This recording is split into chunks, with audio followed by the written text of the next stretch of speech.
بسیاری مسلمان ها را ببین میگه که ما سید هستیم، ما میر هستیم، ما خواجه هستیم. اینها کارساز نیست، اینها اصلا ربطی به اسلام نداره. این عوام فریبی است که نمی بعض انسان های خبیث به نام پیر فلانی، به نام سید فلانی سالهای سال مردم ما و شما را فریب دادن. به نام اینمی لقب ها و نسب ها دکانداری جور کردن.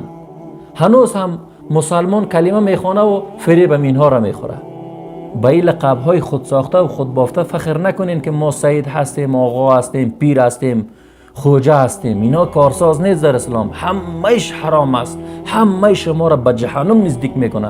نه تنها که شما را نجات نمیده، بر شما کدام کاری کرده نمیتونه، همهش وسیله سبب جهنم رفتن شما میشه. اینمی لقب ها و نسب ها. ما شما یک لقب و نسب داریم، مسلمان. هو سماکم المسلمین ولا تموتون الا وانتم مسلمون. نمیرید مگر مسلمان. برای شما یک لقب الله داده، او فقط اسلام است. ما مسلمان هستیم، ما امت رسول الله صلی الله علیه و سلم هستیم، ما در ملت ابراهیم خلیل الله هستیم. این لقب است، این نسب بهترین نسب است. نه ای که ما سید هستیم، خواجه هستیم، آقا هستیم، فلان پیر هستیم، از خانواده فلان پیر هستیم، مثل نمی پیر خودساخته خبیث مشرک به نام پیر سید فلانی گیلانی. نه در کشور خارجی رفت عیش نشاط کرده رئیس، مردم افغانستان صدها و هزاران تر مرید خود ساخته دکانداری جور کرده، پولهایشان جمع میکنه، اونجا لذت برده رئیس. این مردم مرکب ساختگیست، یک بار میآید دستش هم میبوسن، یک بار پایش هم میبوسن، به نام از که این سید هست. سید مید اینا چیز کار برای تو کرده نمیتونه. این فریب دادن خود است. در اسلام عزیز اینمی لقب قابل قبول است که من مسلمان هستم، خلاص.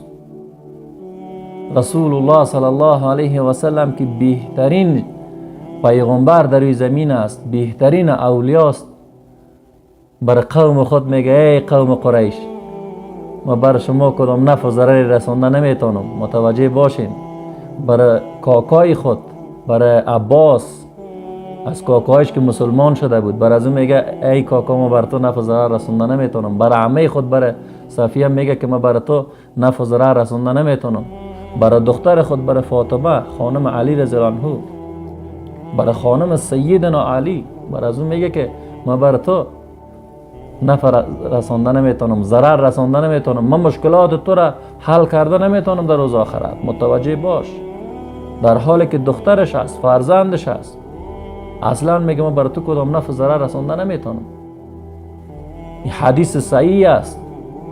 اگر مسلمان باشی، به حدیث پیغمبر ایمان داشته باشی، میفهمی که این لقب‌های سید و خواجه و میر و پیر و اینها کارساز نیست. اینها همهش عوام فریبی است که سالها مردم را فریب دادن.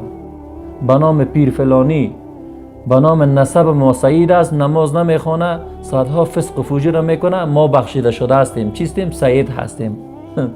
لا حول ولا قوت الا. حیران میمونی، حیران میمونی به این مردم. چه وقت بیدار میشیم، فریب کسی را نخوریم. یگانه لقبی که در نزد الله پسندیده است او مسلمان است. الله در قرآن تو را مسلمان نام نهاده. تو میایی برای خود سید انتخاب میکنی، تو میایی برای خود خواجه و میر و پیر انتخاب میکنی. اینها خود فریبی است.